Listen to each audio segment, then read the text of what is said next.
Okay.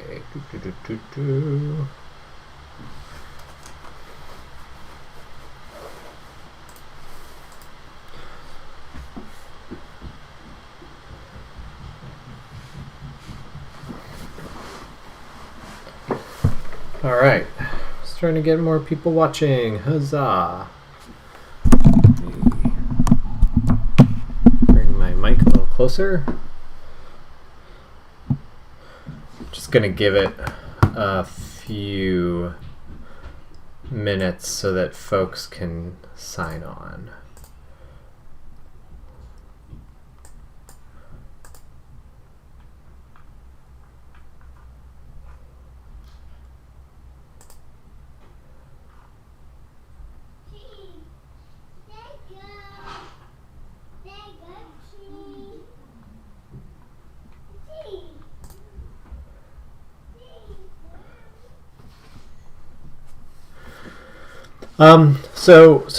Hello everybody. While we're waiting, now's a good time to do our usual housekeeping.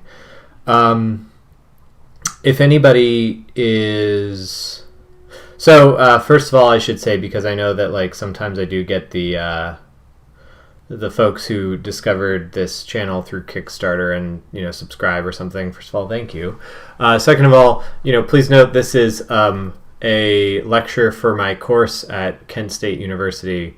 So please, if you're here through Kickstarter, you're welcome to hang out with us. But anytime I do questions, please, let my students answer because we're here for them to learn. But students, hello, good morning. And do you let me know if you have any questions. I hope the projects are going well. So feel free to type any questions into the chat. But also, if you have any, one thing that I would say is please make sure that go double check that you're able to log into GameMaker with your GameMaker login that I've sent you, and also make sure that you're able to build to Windows with your GameMaker login, because over the weekend in the past week we just got new licenses for GameMaker, or we re-upped our license, so we realized that they hadn't sent us a prompt to re-up our license, so we were all using demo builds.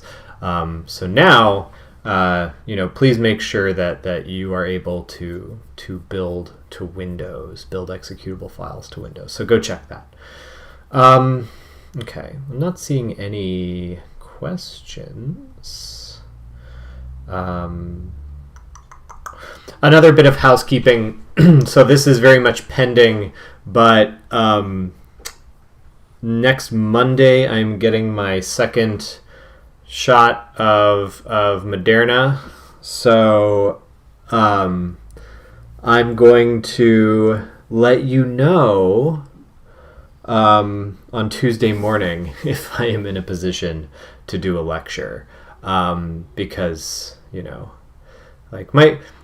wife got her shot, her second shot on Friday, and she didn't really have any too much very complicated side effects. She was just super tired all day. So we'll see if that hopefully that's all I get. So looking forward to that.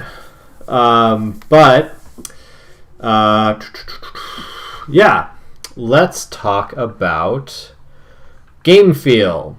I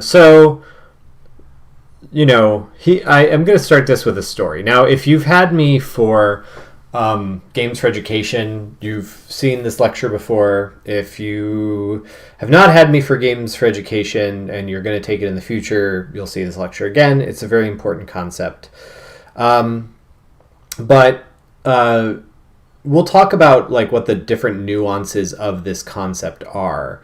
You have seen the term juice before. I'm going to tell you that this is one of those situations where, the terms in this course, like I've tried to make it very clear when multiple terms describe one concept. This one actually is the opposite.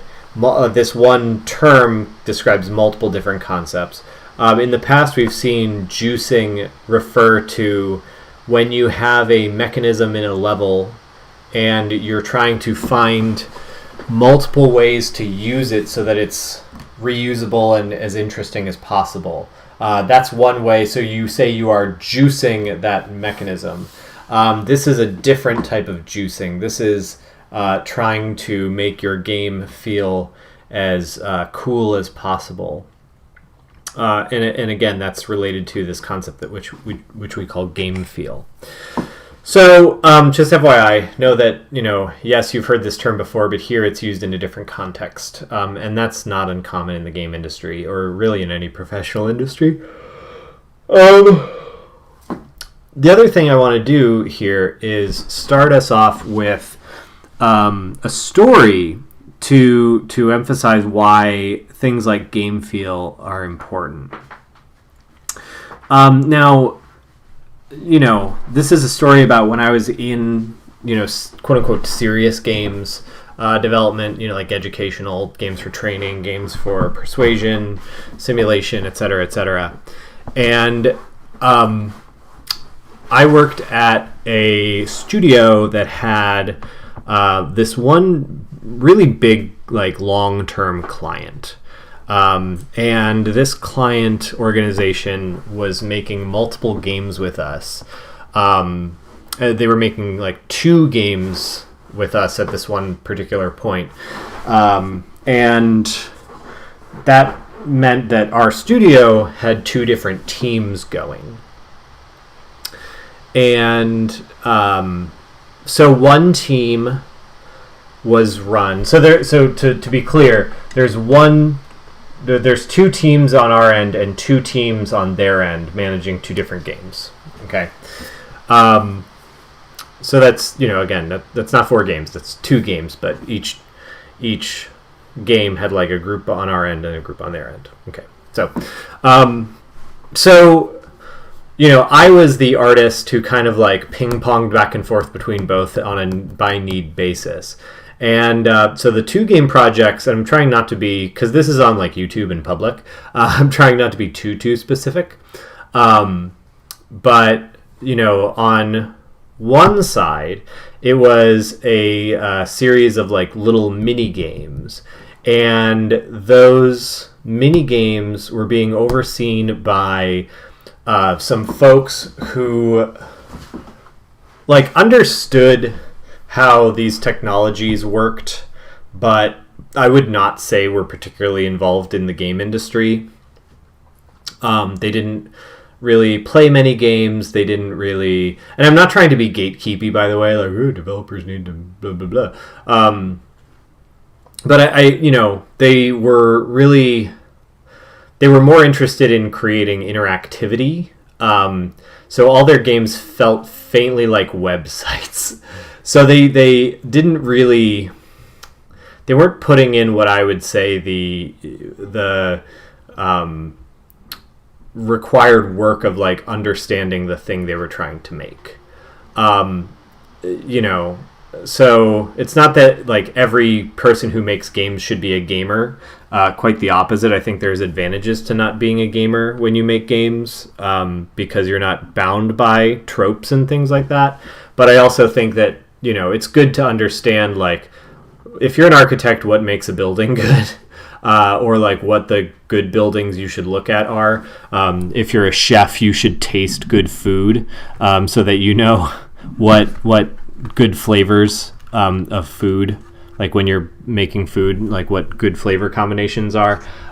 This is kind of the same thing. You don't have to always go eat out at fancy restaurants, but you should know what good flavors are. So, that was the one team. The other team was, they were a little bit more involved in the game industry. They paid some more attention to industry events and things like that. They understood the medium, really.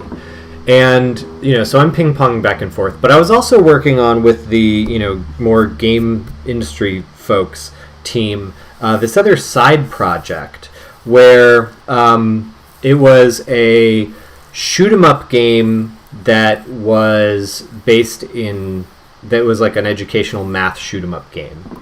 And again, I'm trying not to be too specific. But what happened is, we had like our big yearly meeting with the client, where like the client flew in and we were all working together in the same space and not remotely. Imagine that. And talking really closely about like what each game is going to do. And so the guy who was heading up like the client side part of the mini game team, and the folks like me and the folks who were doing the more gamer centric, or more game industry focused like group, we were chatting, and somehow our math game came up, and he goes, "Oh, that sounds awesome. If we gave you some money, could you make like a prototype for us? And like, you could take that prototype and turn it into, your own thing, but could you make a version for us? That sounds really neat." And we think that our the people that we distribute these games to would really love this. And we were like, yeah, sure, great. And so, we get this money from the client, and it's very exciting, and we hire some students, and we're, because we're an academic studio, and, so we were able to do some fun stuff with it. And then one of the members from the minigame team on our end started coming to our meetings. And we're like, "Hey, what's up?" And he's like, "No, just I'm curious. I'm interested to see what this is all about." Okay, fine. And then we had a phone meeting with, the guy who had, asked us to do this from the client side. He comes, this guy who had started coming to our meetings uninvited, came to that meeting, and we're like, "Hey, what are you doing here? We got a meeting with the client." He goes, "I know. See, that guy always shoots. I don't think he really respects game designers' ideas. So I'm here to help you. I'm here to, because I've figured out how to handle him. I'm here to help you. I'm here to get your back." And we're like, we're doing okay. I don't think you really need to be here. He goes, no, I need to be here because, like, this other guy on our team who was, like, kind of propped up to be the head honcho, yeah, they even turned down his ideas, So, and again, remember, this group was not that game aware. They even shoot down his ideas, right? So, like, you're going to need help because, we were, like, theoretically the younger folks in the, lower on the totem pole, but, better game designers.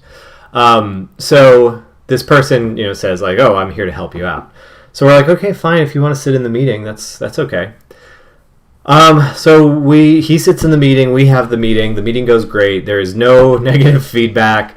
The client is ecstatic with this game idea. And we're emphasizing, like, we pitched it as like an arcade game, as a game that had, like, what are you going to feel when you play this? How is it going to be like to what kind of, like, experiences will you have? How will you have, in this game, like, fun was the goal. So it's like, how will this generate a feeling of achievement and fun and visceral, like, good feedback? How will the game be exciting?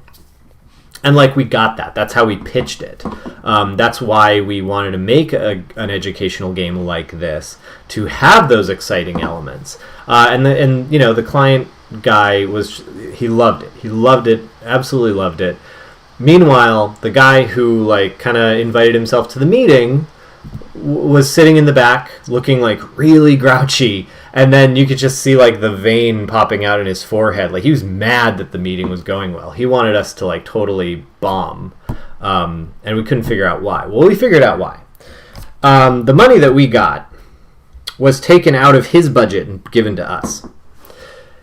And, you know, this is usually the speech that I use to, when I teach and talk about serious games, in environments that are centered on serious games. What you get is a bunch of people who are not, you know, particularly game-centered.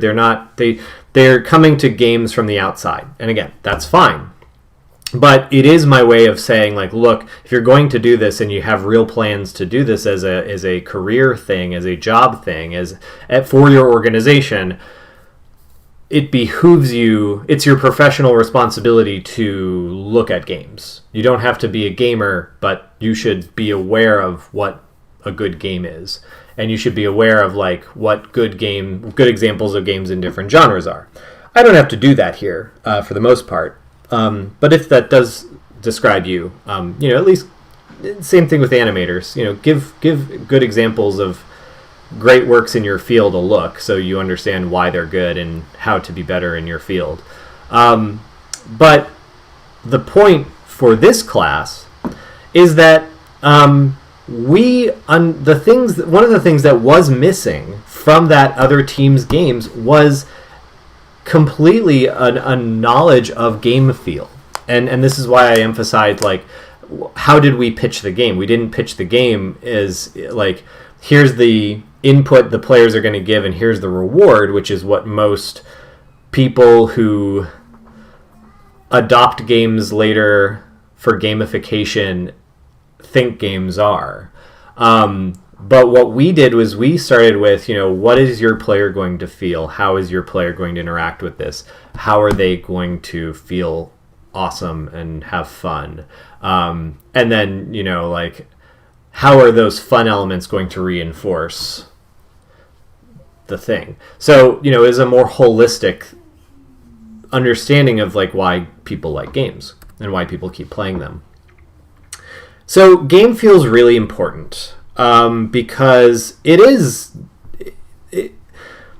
not the only secret sauce, but it's some of the secret sauce. And, you know, this is why we have a lecture that exists in 2 different courses for it.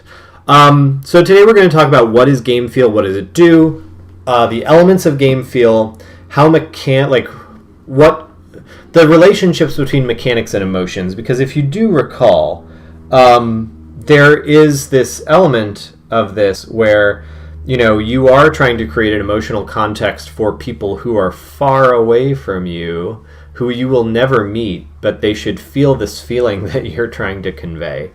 So that's an important part of games. And then, you know, we're going to talk about, okay, sure, we have this game feel and this juice, quote unquote, but you know, how can we use it in a contextually appropriate fashion? So first of all, let's talk about game feel.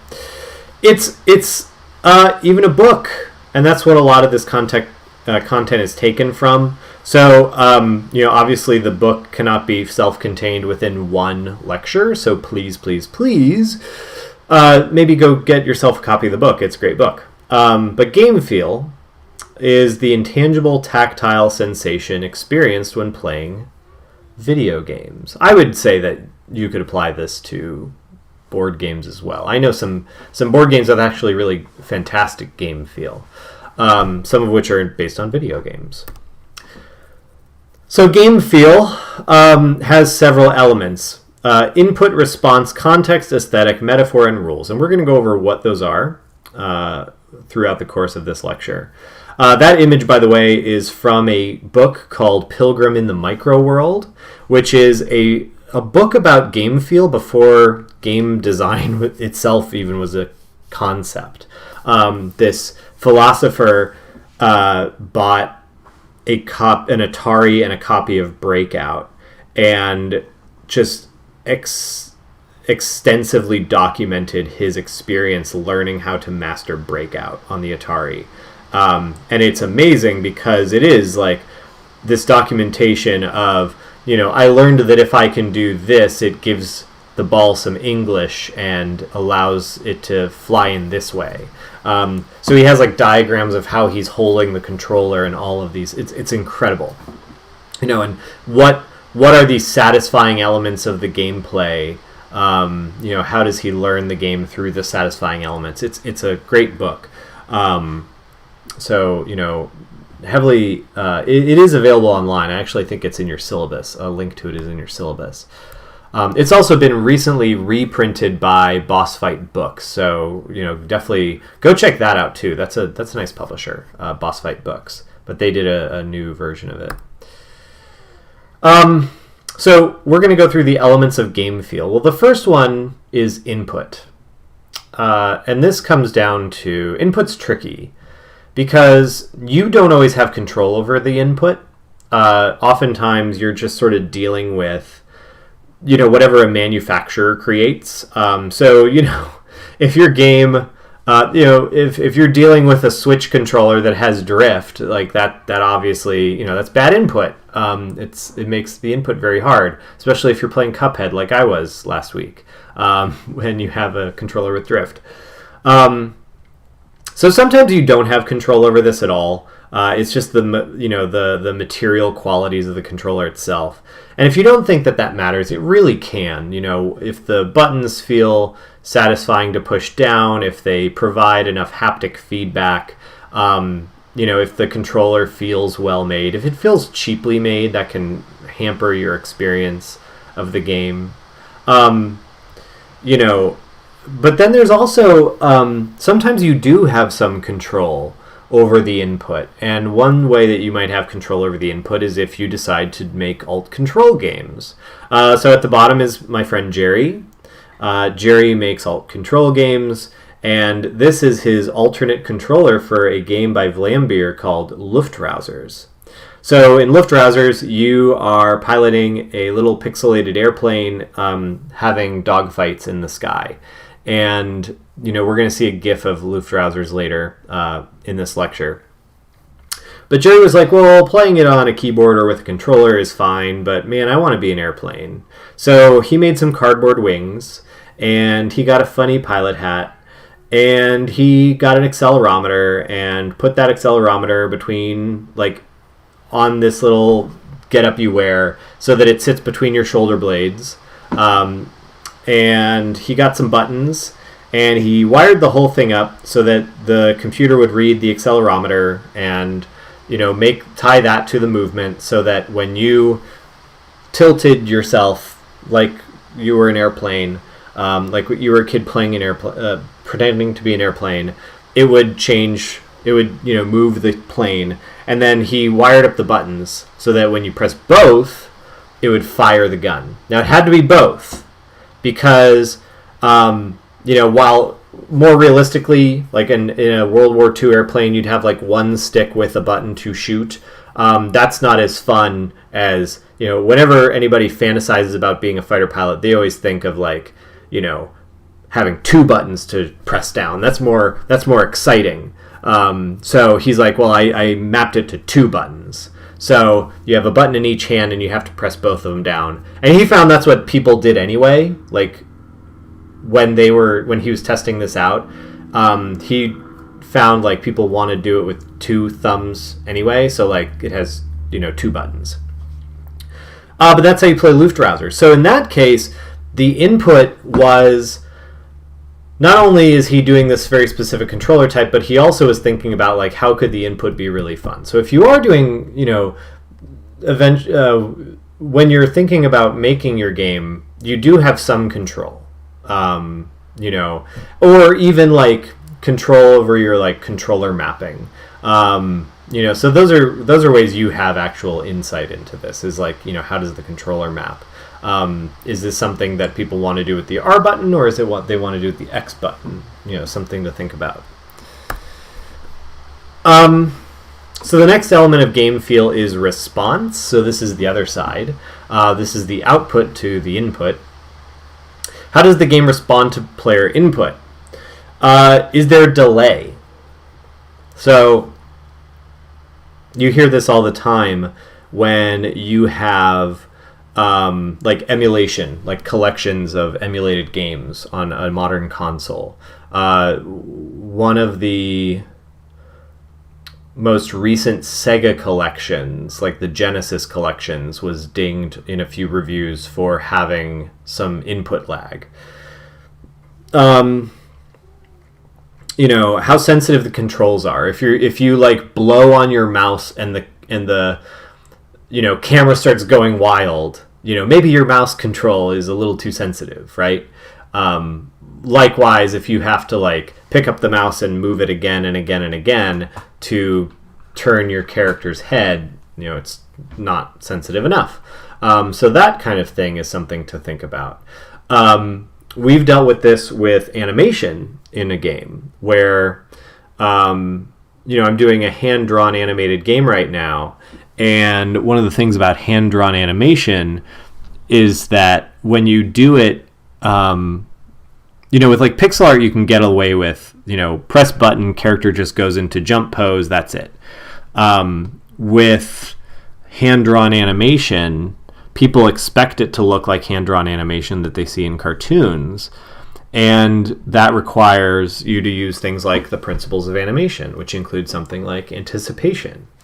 Well, the problem is if you have a character jump with anticipation, and if you're unfamiliar with this concept, it's doing a smaller motion to signify to the audience that a bigger motion is about to happen. It's a way that we, as animators, demonstrate, it makes our drawings seem alive when you do these principles of animation. And part of that is kind of like letting the viewer's brain adjust to seeing animation. So, and so the character would do like a wind up and then jump. Well, the problem is if you do an anticipation wind up when you do a jump in a game, is that if you hit A and the character winds up and then jumps, input lag, as opposed to, like you have to kind of fiddle with it to both get the good animation and the jump and the responsiveness. But those are things to think about so that you don't get input lag. So then you also think, like, does the character start and stop harshly, or do their movements blend into one another?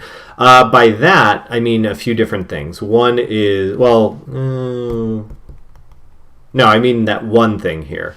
So I'm talking mainly about inertia. So Mario has inertia. When you run with Mario and you try to stop, he doesn't just stop. He slides a little bit because his body keeps going.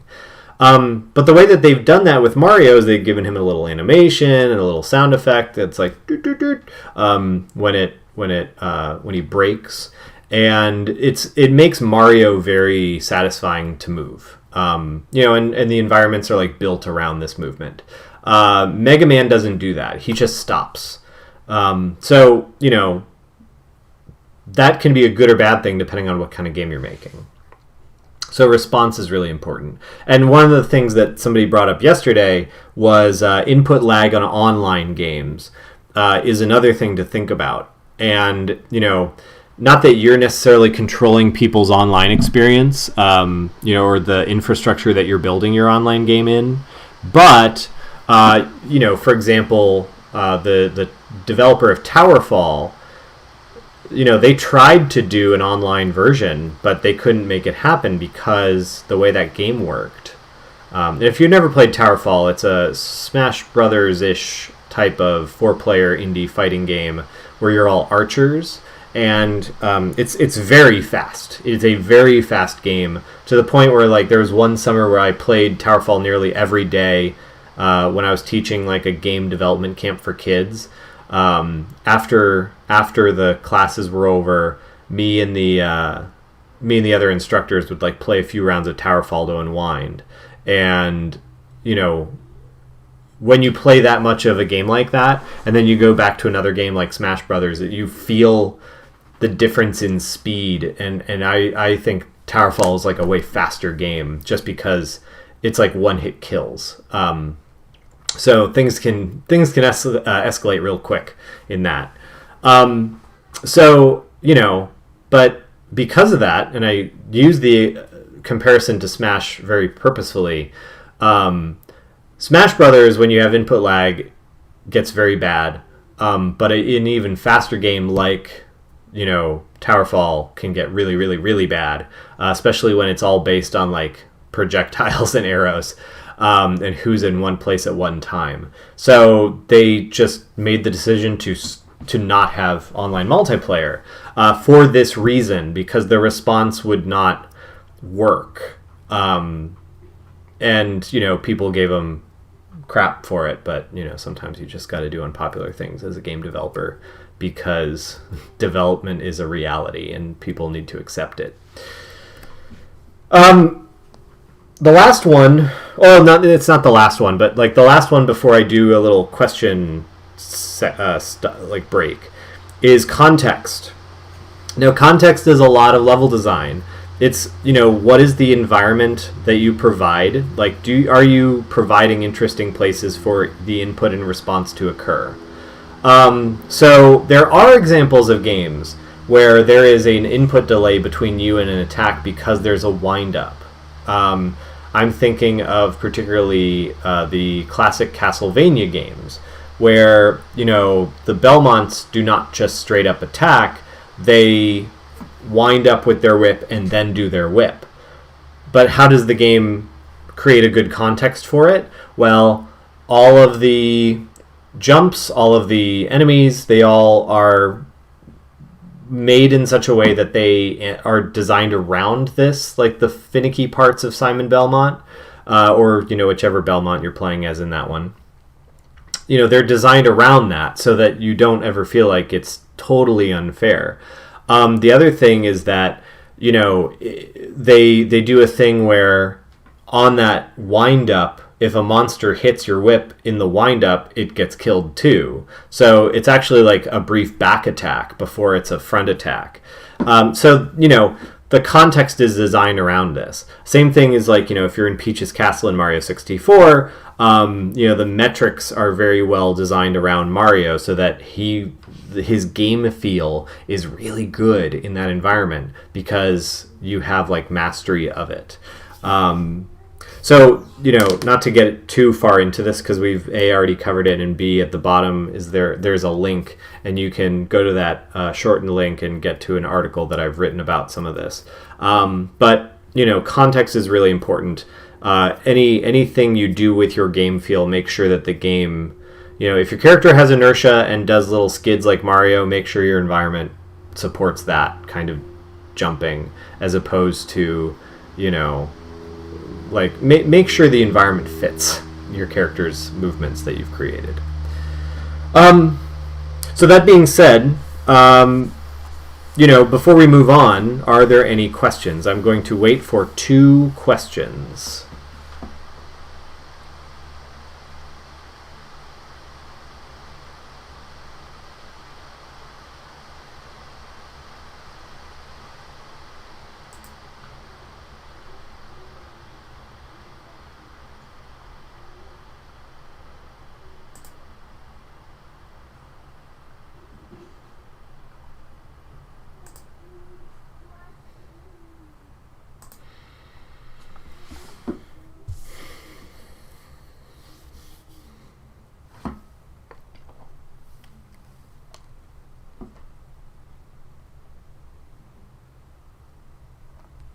Two questions.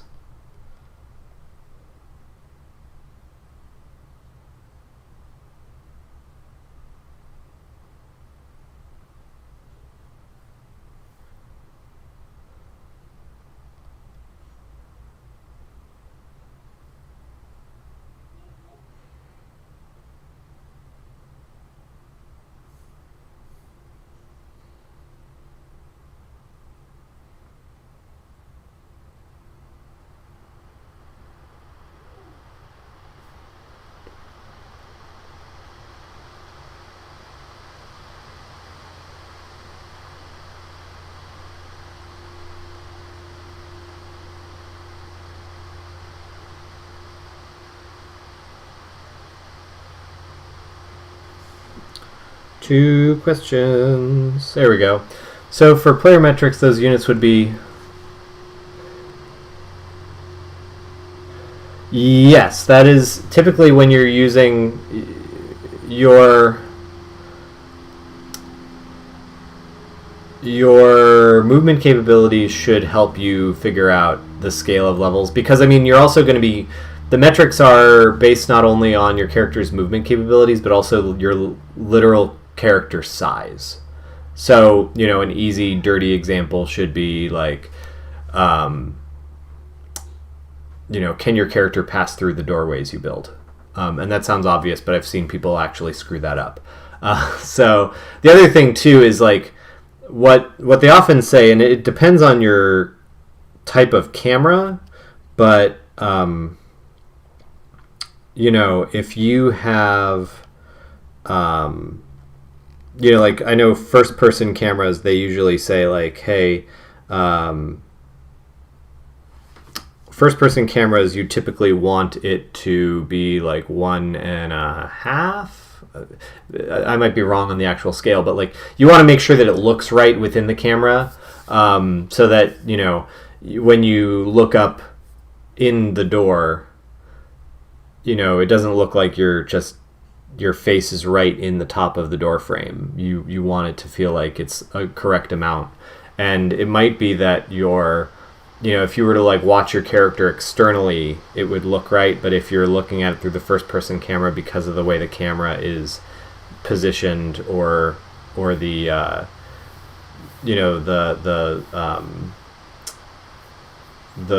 oh god, I'm like blanking on the viewing field, based on, you know, like the focal length of the camera, quote unquote focal length of the camera, it may make objects appear, you know, farther away or closer, as they may be in quote unquote reality. So always take that into account. But yeah, the metrics are one useful tool in helping you figure out scale. All right, that was one question. What's another one?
One more question. Come on, you can do it.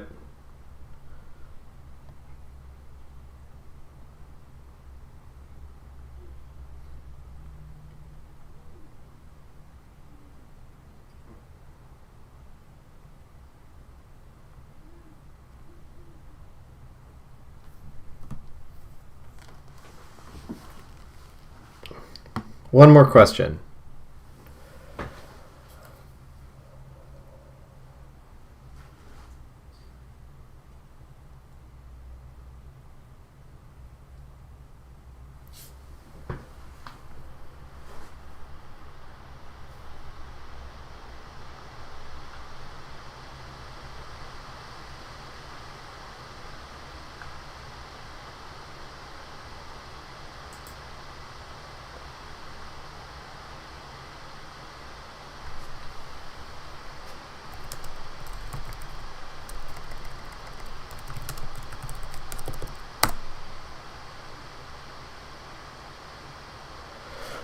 Could I touch a little bit more on the ergonomics of the input part? I mean, I don't know. Does the controller feel good in your hand? I'm not a controller or product designer, so I can't really comment on that. And again, in all likelihood, you may not be. So I couldn't really comment on that unless, it's not really part of game design. It could be, but not really in the scope that we're talking about. Do you think a game can improve just by giving the player the ability to move? I mean, wouldn't the character implicitly have the ability to move? I guess what do you mean when you say can the game improve by giving the player the ability to move? Like most games involve the player moving in some way, like whether that be chess pieces moving on a board, a point and click, even text adventure game usually has you like go north, go east. It's kind of like if you're making a visual novel or something.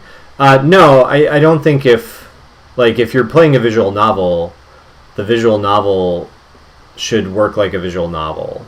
But even then with visual novels, it's like, well, do you want to go to school? Do you want to go talk to your friend? Do you want to go to the classroom or the playground or something? So like that's movement of sorts. It's just within the context of a visual novel. But even like visual novels, like you can have game feel in them by thinking about like what happens when you highlight a choice. Is there like a little effect that's cool to see when you highlight a choice? Like if any of you are using Ace Sprite, when you open Ace Sprite, there's the little button with the icon for Ace Sprite, and I'm opening Ace Sprite right now, and if you hover over the button, it like blushes at you, and then if you click it, it like closes its eyes. And that's very satisfying. That's good. I mean, it's not game feel, but it is like UI, UX feel, and that's kind of cool. So the idea of like having a button highlight when you are hovering over it, like that can be a simple part of game feel that matters a lot. Hey, buddy.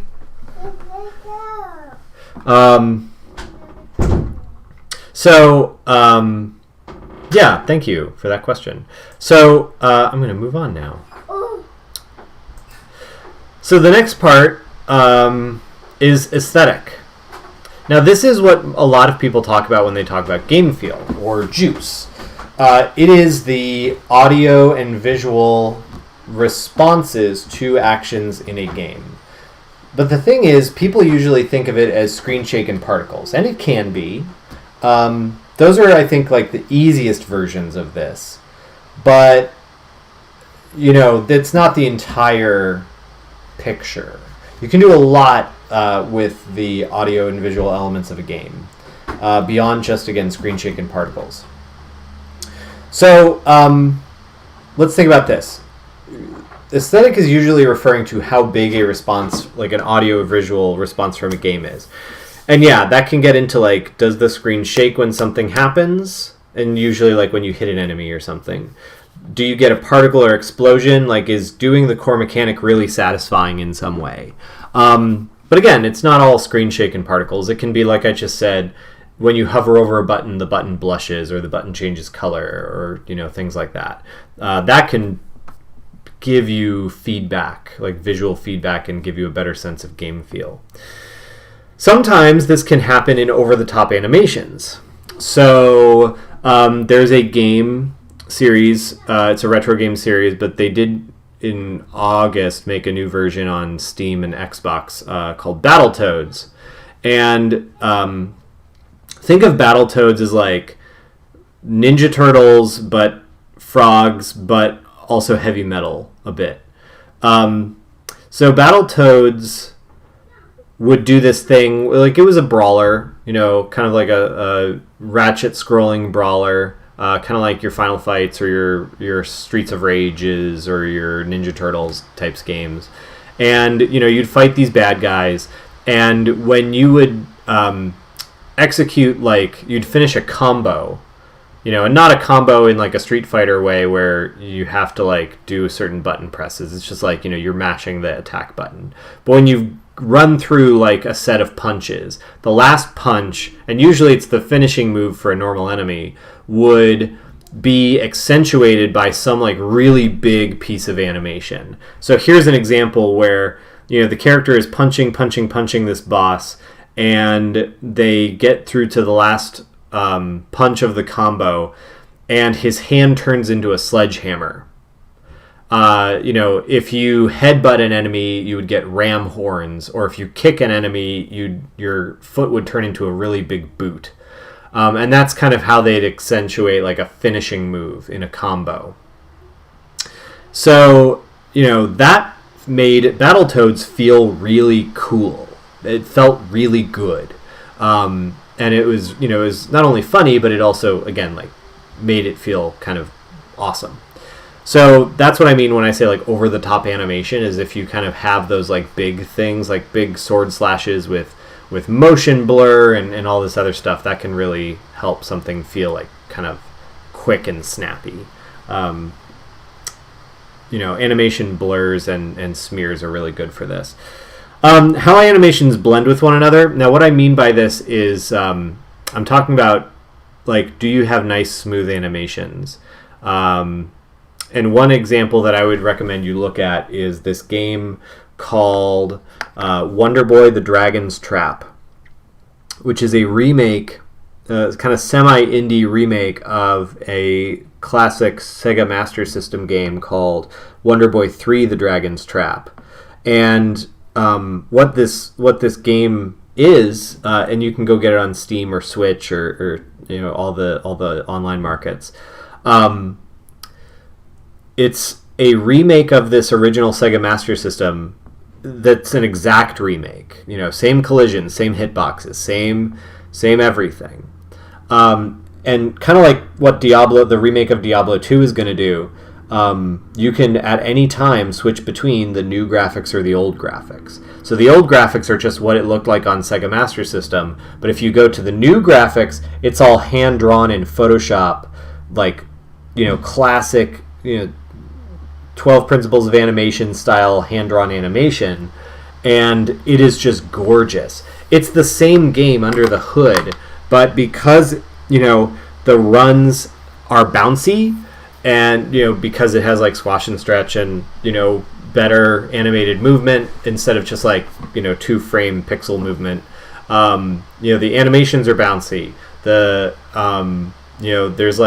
blur on the sword strikes, things like that, instead of just the character, the sprite getting a sword in front of it for a frame or two. Because of all those little animated details, the game feels different. You feel like you're doing more damage, even though it's the same amount of damage, because your slash is kind of like a whoosh, and when the enemy gets hit, they react and things like that. So it makes the game feel more impactful and have better game feel, even if it's just the actual under the hood same exact video game. So that's what I mean when I say it's almost like the quality of animation can help you make a better feeling game. And then satisfying sound effects. Do you have good sound? Is your sound design good? So here's kind of a bunch of aesthetic elements of the game going. In Luftrausers, the game that I talked about before, no cardboard wings required, but this is very typical of Vlambeer games, and we're going to see a few Vlambeer games mentioned in this lecture. But look at how the plane moves. It's kind of slidey. So pulling off a really great maneuver feels really good because you're kind of getting out of the sliding of the airplane, the inertia of the airplane. So that can feel really satisfying in a plane game. When you skid across the water at the beginning of this animation loop, you can see that that the water splashes around your plane. That feels real. That makes it feel really good to skid across the water. When you shoot at stuff, the screen shakes. There's really cool there are really cool explosions. Explosions have tons of particle effects. This is like a master class of juice and game feel here, at least on the aesthetic end, but also a bit on the input response end, because they're taking into account like how it's going to feel to control this game with how they tuned the player abilities. So that's really it's a really cool game. And again, this studio in particular has like a great mastery of these elements. The next one is metaphor. How much does all of this relate to the game's theme, or even the level's theme? So it's cool to put lots of cool explosions into your game, but like, does that fit the game's theme? Or do you set up like a really cool,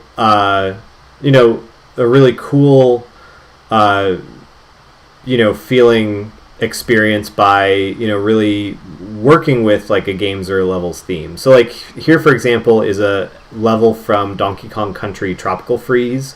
It's one of the minecart levels, and it's a level where you're in a sawmill, and the giant saw blade that's chasing you is ripping up the track, and that's making shards of track pop out from under the saw blade, and you have to use them to like progress onward. Does it make any actual sense in real world physics? No, but this is Donkey Kong Country. It's not beholden to the real world. But it makes a really awesome set piece that is so memorable that somebody would make a GIF of it on the internet, and then somebody would include that GIF and a call out to this level in their game design lecture at a university. So that's how memorable this is. And it makes the level feel cool. It makes it feel memorable and awesome, and you feel like, holy cow, how to get through that? That's kind of extreme. And it fits the fiction of the level. It fits this idea of a saw blade. But it also makes the level feel like really, really neat. So, real quick, we're going to also talk about mechanics and their relationship to emotions. So, this one scholar who, his research is on the concept of game feel, and this is all included in a reader that's in your syllabus. It's linked in your syllabus. But he says, talking about a video game being tight or crunchy or sluggish or sticky feels like it's at odds with the hard-coded and definitive code and programming logic and on-off switches that video games are made out of. This is a really important quote, because we're talking about emotional aspects of games. Like, this is, the beginning of the semester, I alluded to this being the point of game design, but we weren't really discussing that. We were discussing the things that you could quantify. We were discussing core mechanics. We were discussing how many hearts you have left. And granted, how that creates drama, but, now we're on, like, at the end of the semester, we're on the totally other end of the spectrum. We're talking purely about emotion. We started talking about the emotion. And this is one of the important things about this whole class, is that you're fighting at two different odds. And this is why I always tell people, stop thinking so much about the software. The software is just your tool. Your goal is to make your game feel tight or crunchy or sluggish or sticky. It needs to feel those ways. The player doesn't care what engine you used. They don't care how elegant your code is or isn't. They don't care about your polygon count. They might. People make dumb statements on the internet, but who cares? What they care about is that the game is good. And they don't care about, like, whether you used a tutorial or whether, or something to find an answer to a development question. None of that matters. So stop caring about it. what they care about is whether the game is satisfying and interesting. And they care about these emotional things because that's how they understand games. And that's how I always say, like, this is why it's important to understand that about games, because the people who make these I used Game Maker the best textbook games, yeah, they might have some impressive pieces, but sometimes they're not great games. And that's what you want to think about. There's a lot of really nice looking pieces of trash in terms of games. So you want to focus on that player experience and making it the best possible. So here's an example of like Claire Hosking, who's a really great writer, architect person. She has this really great blog post. Again, it's linked in your syllabus about emotions in games and like games that make you feel cool emotions. Street Fighter and Counter-Strike are games about practicing a very technical skill and knowing its details intimately, and the mechanics are similarly complex. Fez is a game about the delight of discovery and new ideas over comfortable tradition. The movement is fluid, energetic, bouncy, happy. Dark Souls is a game about you being a novice. Hundreds of demons kill you.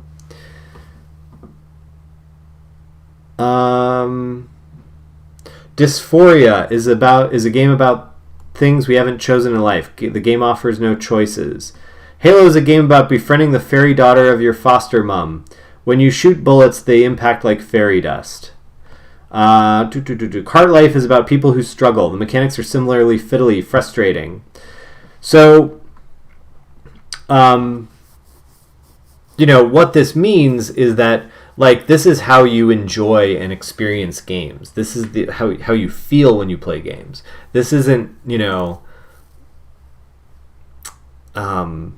it's not, like, there's nothing in here that is technical. And that's really important. That can be very important, is to not think just about the technical. So there's this concept of juice, and I've alluded to it already. Again, we've talked about it in previous lectures as how getting the most out of a mechanic, and that still applies. I use it for that, but in today's context, we're talking about it as like just an alternate version of game feel. But it's also a limited term because and so beware of this term a little bit, because unless you are making a game where this applies in its usual context, juice is usually used to refer to the aesthetics of game feel. Again, those big animations and particle effects and screen shake and things like that. So here's why you should beware of it. So back to Brendan. A criticism of many of the above talks and books. This is on his page that's a compendium of talks about game feel. So it's almost like if you watched a bunch of these and read a bunch of these things, they all seem to say, like, have screen shake. And those are, like, some popular resources on this concept. A lot of them just say, like, have screen shake. The criticism of many of the above books and talks is that they suggest a certain level of prescriptivism. There's a sense across them that juice or game feel is something you add to a game. If your game isn't good, just add more juice. There's a risk here of suggesting that more is always better, which in turn risks turning game feel into a useless concept as gameplay, where games are evaluated on how much game feel they possess rather than how they feel. That's important. You want the feel of your game to make sense. So another book you should consider buying and having on your bookshelf is Emotional Design by Donald Norman.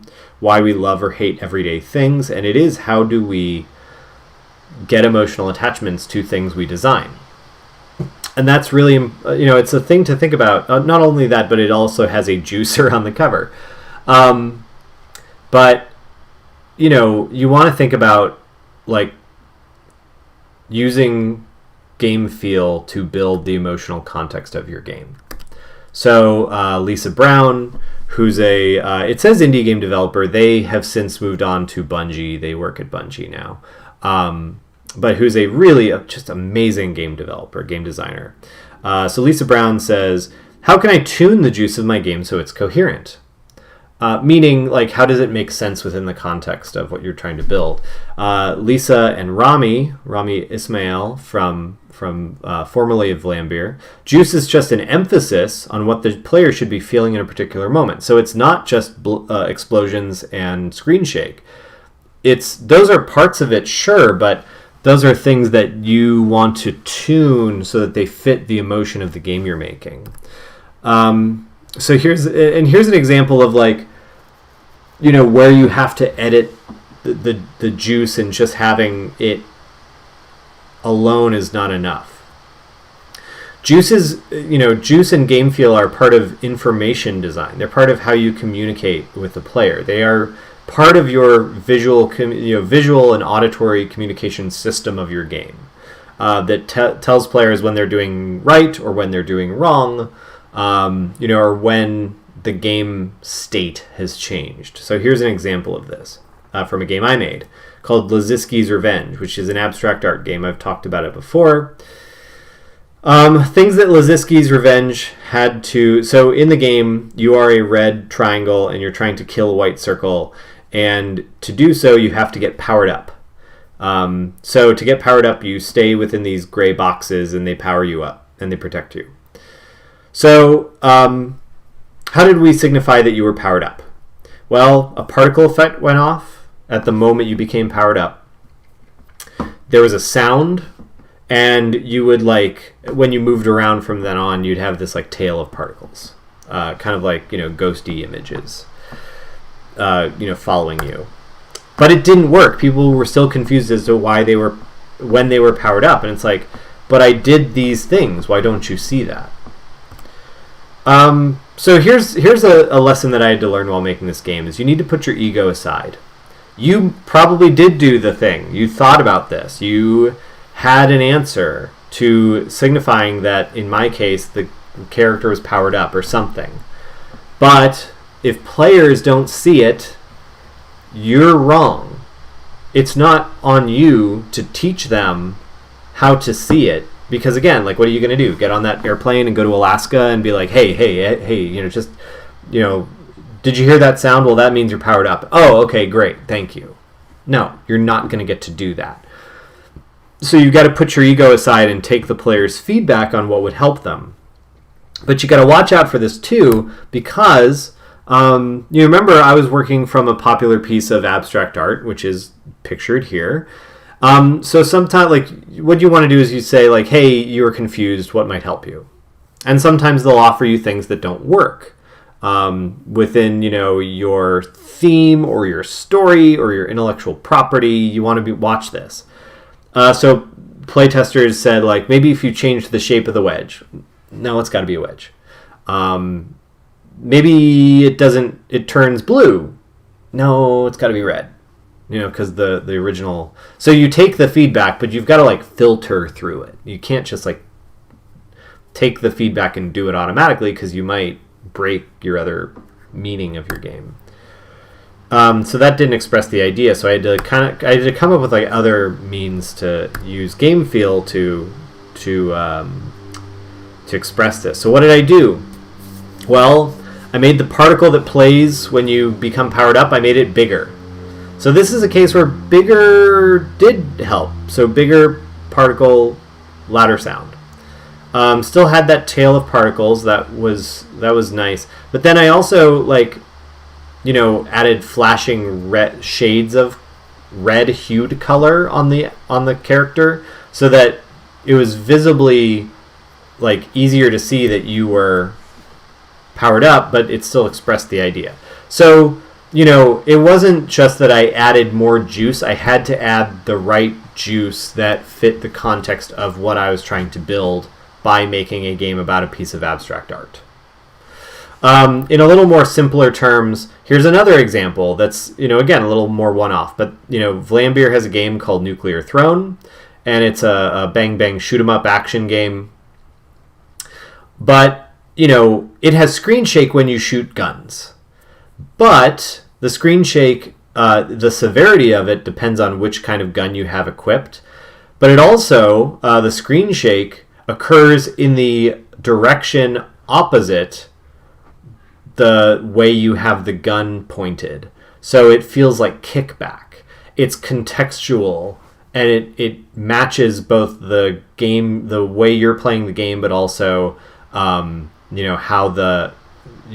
like it communicates like how big is the gun you're using. So it's contextual juice. On the flip side of this, because again, those are kind of actiony action games, but here's Lisa's game Imaginal, which is a Zen game about catching lightning bugs. It has subtle but emotive feel elements. So it's not just like using particles big. It's kind of nice, smell the flowers particles. So lightning bugs flash, but not too fast. It plays a tone, but not a really piercing big tone, just like a nice little boom. Subtle particles on the lightning bugs appear when they flash to kind of like accentuate the flashing. But all of this serves a purpose. You can only catch the lightning bugs when they're fully lit and lit brightly. So these are ways that the game signifies that they are lit brightly as opposed to just like lighting up. But that slower pace, the delay on being able to catch them, makes it not like it's a whack-a-mole game. It makes it so you're just kind of like being very present in the game, watching the game, and reacting to it when it allows. Flashing light reveals the world is when you can execute the core mechanic, so there's anticipation to it. Again, it's very peaceful. Longer light window and gentle light dimming creates a calm game. So it has particles. It has sound. It has multiple particles. It has light. It has, animation. But it's all set at a slower pace to create a different emotional context. And then here's another one from a game that, I'd been working on kind of on and off. It's off right now, sadly. But it's a game that I was working on called Dead Man's Trail, which is a zombie survival Oregon Trail type game.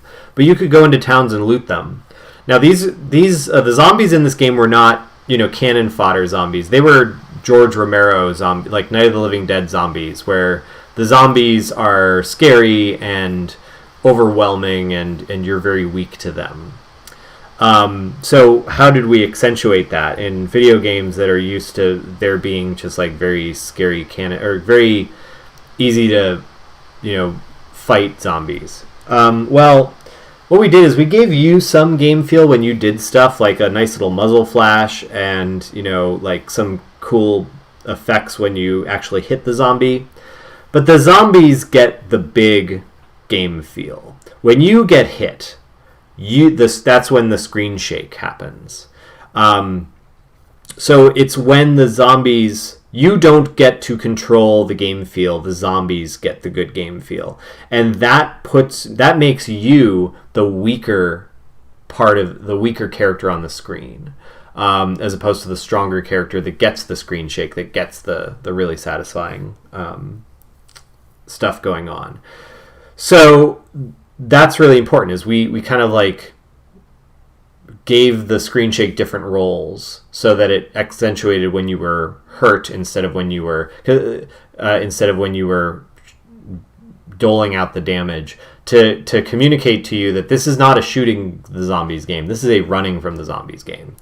We had an exception which was very juiced, but it still had fail states and things. So that's all I have for this. To summarize, use these elements. They are very important, and they allow you to create the emotional aspects of your game. They are a good way. Understanding these helps you create a more emotionally satisfying experience. However, it's not as simple as just being like, add more screen shake, add more particles. You want to think about what your game is about. If your game supports more screen shake, more particles, great. Have a blast. But think about like, what is the player supposed to think about and feel during the game? Is it calm? Is it intense? Are you powerful? Are you weak? That matters, because that tells you what elements of your game to apply the game feel to and how. And then what is your game supposed to express? Is there a story? You want to make sure that any effects you put into the game accentuate the story and not just, again, they're not just, added on to be like, well, good games have screen shake. That's not always true. Does the stuff you're applying to your game fit your game's symbolism? Like what we talked about with the abstract art game. If you have intellectual property, are you using these elements in such a way that they make sense with the intellectual property? If you're making a Pride and Prejudice game, you're not going to have huge explosions and screen shake probably in Pride and Prejudice.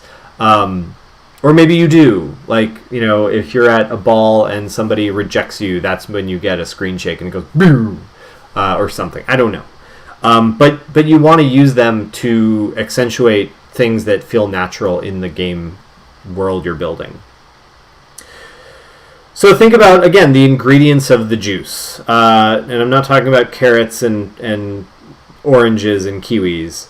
But that does make a fun picture for a lecture like this. I'm thinking in terms of like those things you can download off of an app store. Your particle effects, your screen shake, tools, things like that. How can you use those to create the emotional context you want? That's what this is about.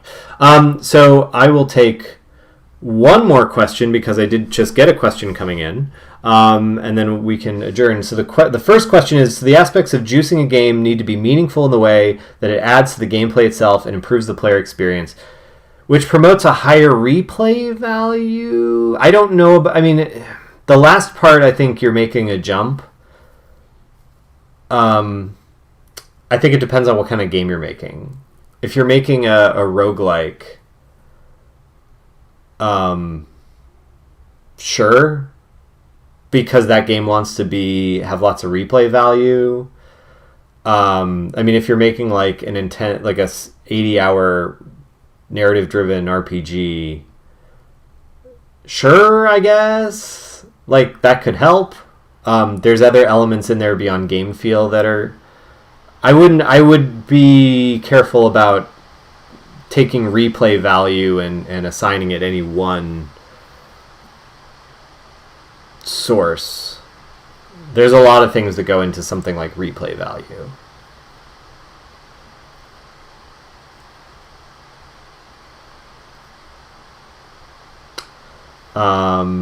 Okay, but that was a good question / comment / question. One more.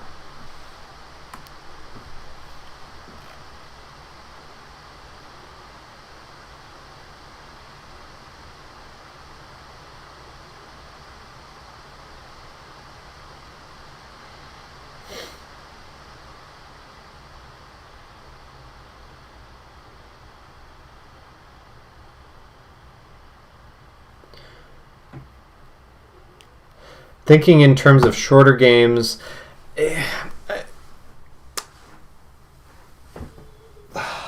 I don't think that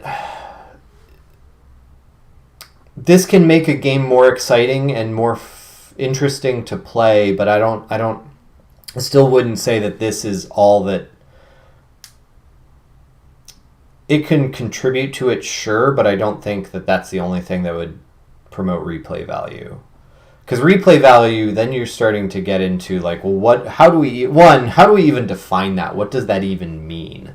That's one of those terms that just like has become so beaten to death that it barely means anything anymore. But I suppose it's like, how do we incentivize people to try a game again? Different loadout of characters or different loadout of options, weapons or abilities or whatever. That could promote replay value, but that has nothing to do with game feel. That has everything to do with resources and options. Whereas, like, replay value might be, I want to see that story again.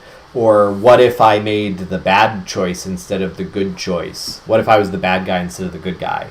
But again, those are not all necessarily game feel.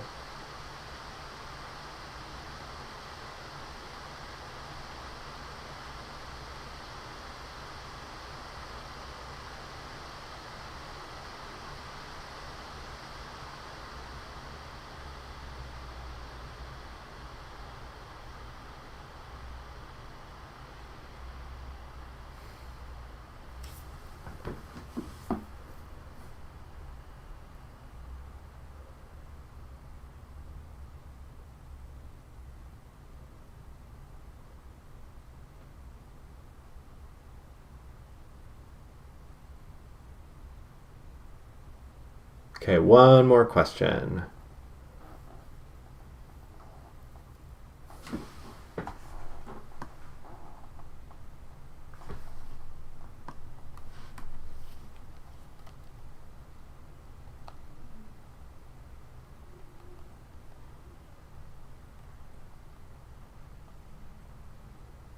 One more, come on.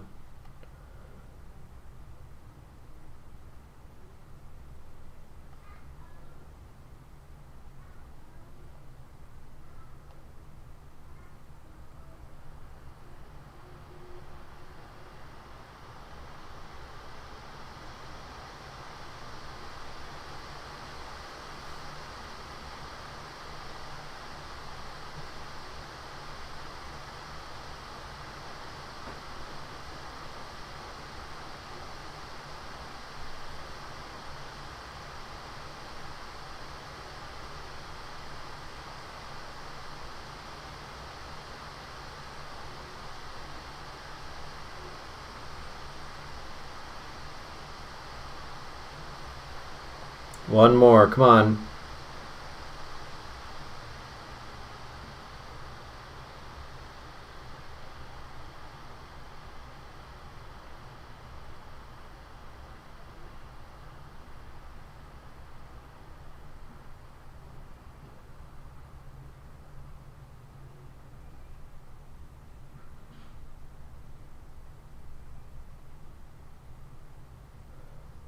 One more question. Can be anything.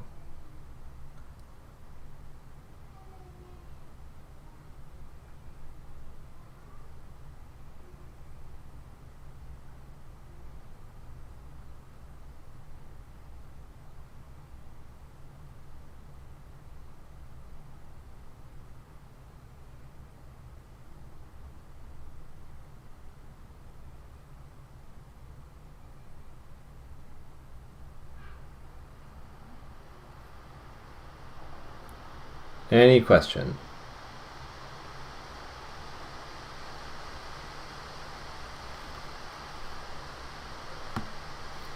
How do we make sure we don't overjuice the game?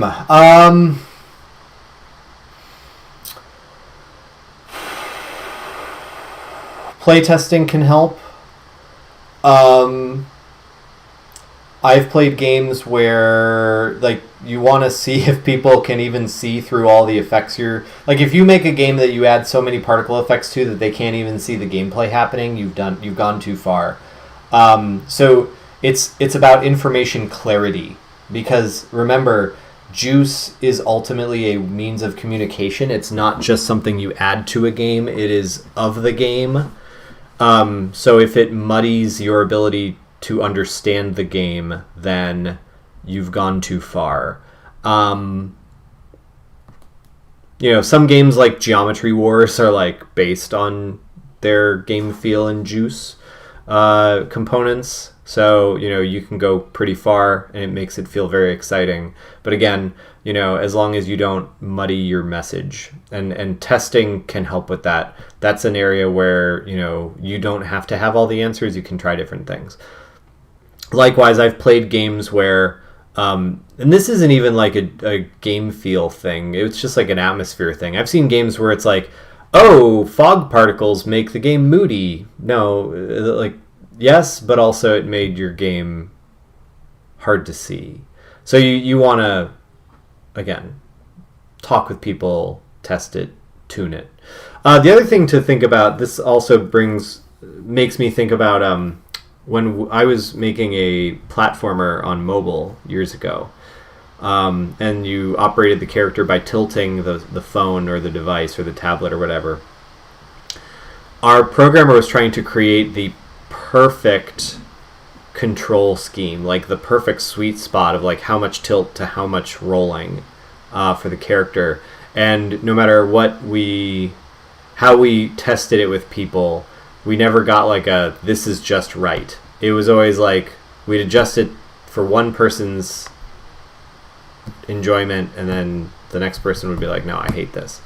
So really sometimes if you're looking at stuff like that, and it's not like you're going to do that you're not going to include this in every game. The game we were making, it made sense, But if you're just making like a regular platformer, you can set this, and that can be just what it is. But in a case like this where it was so context sensitive to like how people liked to tilt the device, and this could apply to like mouse sensitivity or whatever, for like a first-person shooter or something, or first-person game.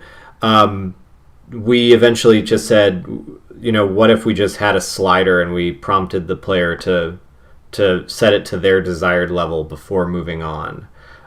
So sometimes like those feedback things, again, like, not in every game you ever make, but if something is based on tilt or outside haptics, sometimes it is sometimes it can be appropriate to just kind of like say, okay, well, we'll have a slider and then the player can adjust to their liking. Again, I would say like mouse sensitivity, tilt sensitivity, things like that. Not necessarily like, control sticks in a game or something. All right, cool. So, don't forget to check your copies of GameMaker to make sure you can build to Windows. Let me know if anybody needs any new keys, because we did just update the license. And I'll let you know about next Tuesday. If I am feeling absolutely terrible after shot number 2, we will then just have the lecture on next Thursday. And that's it. I will talk to you all later. Enjoy, good luck. Enjoy game making.